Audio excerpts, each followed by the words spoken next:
La région Auvergne-Rhône-Alpes, qui est basée dans le sud-est de la France, a choisi la Russie comme une des zones prioritaires à l'export pour nos entreprises.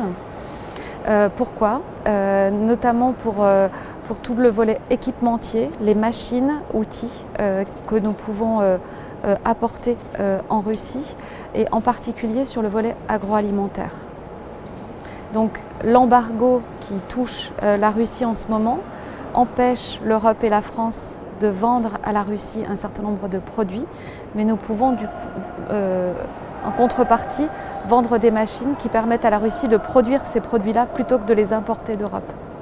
Oui, très clairement, certainement, les Français doivent investir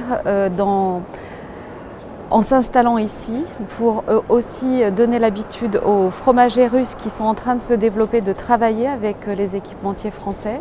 C'est rassurant pour les fromagers russes d'avoir des équipementiers basés en Russie. D'une part, et d'autre part, on voit bien qu'il y a d'énormes parts de marché à prendre en Russie, mais aussi à partir de la Russie, peut-être vers la Chine. Et donc, ça nous paraît très important que les entreprises de notre région puissent en bénéficier. Eh bien, parce qu'on a entendu le ministre de l'Agriculture et le vice-gouverneur ce matin nous expliquer tous les projets de développement à partir de la Russie vers la Chine. Et si les entreprises françaises viennent s'implanter ici, elles pourront bénéficier de tout ce que la Russie est en train de développer aussi avec la Chine.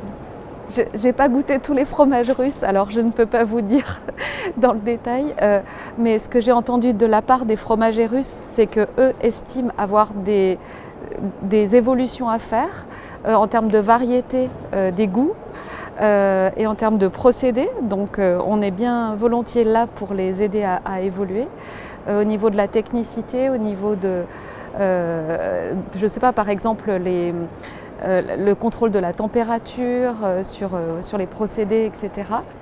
Il y a deux réponses. Il y a effectivement la qualité des équipements qui prend en compte un certain nombre de mesures de température, etc., notamment, et de procédés. Mais l'autre réponse, c'est évidemment la formation.